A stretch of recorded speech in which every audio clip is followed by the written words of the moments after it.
Hey everyone, welcome back to my channel. Today in this video, I wanted to start off a new series or type of video that I have been thinking quite a lot about and that I'm kind of interested in trying out, and hopefully you guys will enjoy this type of content. And the idea that I have in my head is I'd like to do a series where I talk about just parenting or life topics. I think most of it, a lot of it, not most of it, but, or maybe most of it, I don't know. A lot of it is going to be parenting related because that's just where I am in life right now. And those are the things that I face and deal with and contemplate, and it's just like all consuming right now in this time of my life. So I think a lot of things are going to be parenting related, but also I do want to cover kind of also just like general life topics that I face, that I struggle with, or that I deal with, or that I have faced in the past. It could be like the present or the past, or maybe things that I'm thinking about or whatever. So yeah, to kick off this, I don't want the intro to be too long, I'm sure it's like long already, but to kick off the first in this type of series or this type of video, I'm going to be talking about gifted and talented programs in schools. Probably it's mostly related to elementary school, but it might be related to middle school and high school as well. I am just not there yet. For those of you who are just joining my channel or don't know much about me, I'm a mom. I have 3 kids. One is 7, the second one is 3 years old, and then this younger one right here, he's only 5 months. This is kind of going to be a 2-part series because they're kind of interrelated. So if I repeat some information in this video and in the next video, that's why they're kind of just like interrelated. So this one, I'm going to be talking about gifted and talented programs in public schools. And then in my next video, I plan to talk about charter schools. Because I recently had been debating and really contemplating about whether, really like stuck on whether or not to send my first grader to a charter school. But in this video, I'm going to talk about gifted and talented. And what I'm going to try to do is, I'm in kind of the middle of it. I'm kind of dealing with this like gifted and talented, like I'm new to the whole public school system. I'm like relearning or learning for the first time about these types of things. So I think it's interesting. I'm going to try to give, in these videos, I'm going to give what I think, which is not always going to be like the expert or the definitive answer. Sometimes I might not even know, and you guys can share your ideas or feedback or philosophies in the comments below, which would really help me out. Or I might feel like I am confident in how I feel about something, and if you guys are kind of struggling with the same thing, this is just another point of view to possibly consider. Because I'm also doing so much research on a lot of, especially these like parenting things, I'll try to not just give my own opinion, but opinions of opinions of others that differ from mine, and try to give you like a broad range of what the philosophies are if I can. So in terms of this gifted and talented program, so basically what they are is they are specialized programs for kids who are labeled gifted and talented, and that's like a conversation in and of itself. But what does it mean to be gifted and talented? And I will use quotation marks for gifted and talented because in my personal philosophy is I don't think it's like necessarily proper adjectives to use, but I mean they have to use something. Kind of how I feel about the nomenclature of it is maybe they should, and you'll like understand it more as I continue this conversation, but I think it makes more sense to maybe label the levels, like for reading levels, for example, in our school they do like A, B, C, D, E, F, G, and it just use the alphabet for what reading level they are. So instead of saying gifted and talented, maybe they can just say like level 1, 2, 3, or, you know, and by a grade. But what they do is you're in a grade, let's say you're in first grade, and then you have gifted and talented in first grade, and then you have second grade, and I'll go through that. But so I'm looking down here because I did take some notes in terms of how I'm going to like frame this. So in terms of the gifted and talented program, there's like a whole spectrum of how people feel about it, and I'm going to like kind of try to, and this is like not necessarily encompassing every single perspective, but these are some of the perspectives that I have read recently. So I'm going to go through like the don't worry about it or forget about the gifted and talented programs, ignore them, to the neutrals, to the people who really like gifted and talented programs. Some of the comments that I read about who are against gifted and talented programs, they're like, especially at this young age, at like kindergarten, first grade area, it could be different for older kids, but some are saying like, they're kids, they're still so young, just let them play, read to them, and, you know, try to engage them, but don't put too much emphasis on the gifted and talented, because what's most important is that they play. And there's like a huge community that believes that play-based programs for young children are best. And I think that's the school of thought that these people are coming from. They also feel like, again, like they are too young at this young of age, kindergarten, first grade, to put so much pressure on. Because some people are like, how do I prep my kid to get into these gifted and talented programs? Some people say, so don't put the pressure on them now. Kindergarten and first grade is too young. Wait until more like 4th, 5th grade, middle school, because maybe that's when it starts to become more relevant. That's the what I categorize as the don't worry about it, forget about this type of programs. It's too early on for these young kids. Some are saying, some are, I think, neutral about the whole idea of the program. But like I said, to get into these gifted and talented programs, the child has to be tested.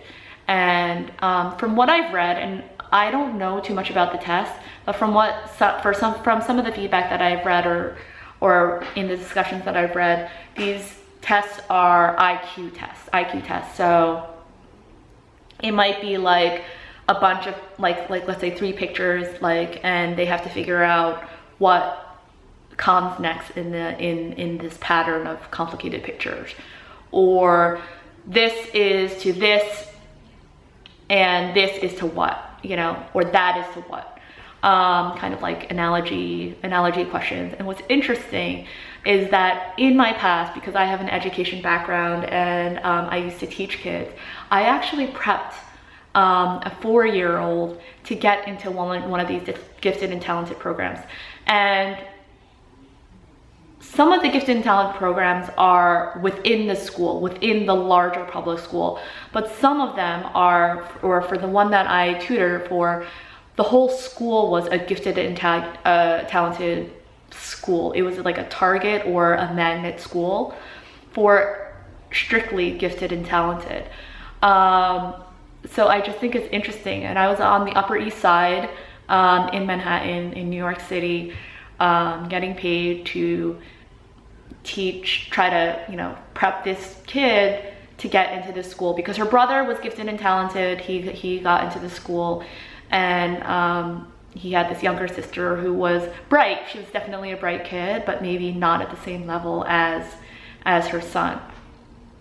So there are materials that you can buy. You're not supposed to, but like kind of like black market materials that you can buy that kind of know these tests and that can kind of give you study materials that you can prep for these tests. I read that you can get it on Amazon. I haven't looked. When I was tutoring this kid, she did purchase those types of materials, and I did use those materials to prep her, and she did end up getting into school. I don't know if it's because I prepped her well enough or if she was just naturally talented and gifted. But anyway, so the neutral category is saying,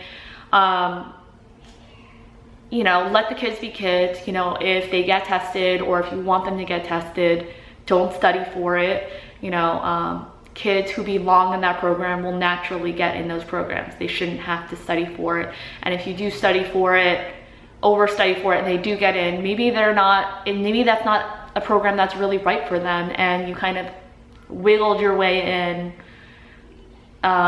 which is not a great thing. So you shouldn't, you know, you shouldn't study, you can't study. Some are saying you shouldn't study, some of them saying you can't study for it. And then there's the last group on the other end of the spectrum, of the don't, is the do. And some are saying, hey, I went through that program, or I went through a program like that, like a gifted and talented program, and it was like the best thing ever because the standard classroom material was really boring to me, and I was, you know, acting out, I was causing disruptions because I was bored. So that's where some people think that these programs are really good, or, you know, I felt really challenged, and, you know, I felt really happy being in those programs because, like I said, the standardized level classroom was kind of boring. And then on the side note of some other things that I read is some are saying, like, and I'm in America, so some were foreign opinion that are in America, and they're like, I'm actually surprised about how low the standards are here in comparison to my mother country, for example. So that was a line of thinking. Hence, maybe they do agree with these gifted and talented programs, because they felt that the standards, the baseline standards, are very low. So you need these types of programs. And then the last interesting side note of threads that I've read was that they were saying that these programs are just for rich, entitled kids. Rich, entitled, primarily white kids who are given access to resources like summer camps and after school programs and one-on-one nanny time. And these are the kids that primarily get into these programs. So that is a kind of a quick, brief, limited to my scope of the research that I've done, overview of the spectrum of what people feel about these gifted and talented programs. Now, in terms of my perspective, so now I'm going to add my perspective. So I got a whiteboard, and I'll try my best to kind of draw a picture to describe what I think of this. This is not easy. Do it with his finger, Mama. That's okay. So pretend this is kind of like, pretend this is a bell jar, a kind of even bell jar. And on this bell jar, let's say this is a standard line. Let's say this goes down a little bit. Like that. And this represents the class. Now this is the standard. This is the standard right here. This line, this straight line across. Now this is the majority of the class. This section is the majority of the class. So this portion of the class is, the standard is just right for them. This is how I kind of think about it. The standard is just right. I mean, that's where these standards come from probably extensive studies and things like that. So a majority of the students, the standards are good enough. But then let's say on this side, and this is not an accurate representation, but it kind of just shows the population. Let's say these kids, and I'll try to do a different pattern. Let's say these kids are way below the standard, and that the standardized material is too advanced for them. So they have programs for these kids called like intervention programs. So they'll have specialists for the kids who are falling behind the standard, that the standard is too much advanced for them. So they have like interventionists or special counselors or extra tutors to give them more help to catch up to these guys up here where the standard is just right. And then on this side over here, these guys, the standard is not enough. These are the, you know, so-called gifted and talented over here in this section. So that's kind of how I think about these gifted and talented programs. They have programs in the school for kids who are falling behind. Equally, they should have programs in the school for children who are kind of more advanced than the baseline standards or the standard curriculum.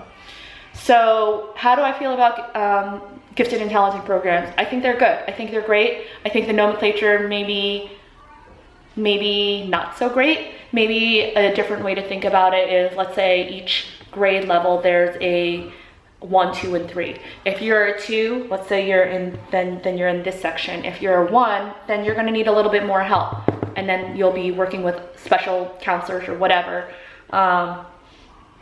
faculty to be catching up to 2, which is where you should be, in the middle. And then let's say gifted and talented would be 3, where you have, again, specialists to help these kids continue to continue to challenge those kids to help them reach their maximum potential, because let's say this is not fulfilling that for them. So that's kind of how I think about the gifted and talented programs. I think they're great, or actually I don't really know how good they are. I think the idea of them is great, and I think that they should be, you know, the way our school works is, you know, like the way there's like different ways that you can do it. The school can just test everybody and kind of see where they fall, or they might have the teacher refer them to this program and then they get tested, or they might have the parent refer them and then they get tested and things like that. So I referred my child to do this, and the teacher also referred my child to do this, and they will be getting tested early next year, well, this school year, but after winter break, and we'll see how that goes. I'll probably do maybe like a, you know, I can always do if you guys are interested, I can always do a follow-up. You know, if she does enter this program, you know, if I have more feedback on whether this gifted and talented program is effective or worthwhile, then great. If you feel like I still don't dig this gifted and talented, you know, program or whatever, that's totally fine. And I think another way to do it, aside from doing a gifted and talented program, is to make every grade level, maybe starting from first grade, where they move, and I think this is pretty much what a gifted and talent program is, but make it standardized to, because I'm a believer in individualized learning. Particularly my daughter, we were back in California, and they had moved the cutoff date of when you could start kindergarten, and then subsequent years that you had to turn 5. Before it used to be you had to turn 5 by the end of September. Now they moved it up, you have to turn 5 by the beginning of September. So my daughter is a September baby, but she's at the end of September. So she didn't start kindergarten. She started kindergarten, and then quickly after she turned 6 years old. So she was one of the oldest. So in California, they created a class called transitional kindergarten. It's for these fall babies, where they accepted kids who were born between September and December, kind of as like the pre-kindergarten, but they called it transitional kindergarten. And these were the kids who missed the cutoff. And I think not every year, but for a while, I think the cutoff used to be in November or December, and they just kept moving it up. And that year was amazing. She was amongst her peers within a very small age, you know, birthday range. So there was obviously a spectrum, but they were more at the same level, kind of. And so, but you can't the unfortunate thing is each grade is one whole year long. And when they're that young, the spectrum is just huge. It's just like when you're like 30, if you're 30 years old and you have a 31-year-old friend, it's really not that much of a difference. Whereas if you're 1 year old versus 2 years old, there's a huge developmental difference. And I think that really opened my eyes going from this transitional kindergarten to kindergarten. So yeah, I'm a really big believer in individualized learning, and I think these gifted and talented programs kind of help foster those individualized type of teaching. So if you don't have these programs called gifted and talented, then they should be moving groups around during certain academic activities like reading and math, particularly in elementary school. And she started to actually do this past week, just this past week. So she goes to a different class for reading, I think, and she had been going to a different class for math. So they're starting to do that a little bit more. And these teachers are specifically trained. You know, they might be a first grade teacher, but they're specifically trained to teach children who beyond the standard first grade level.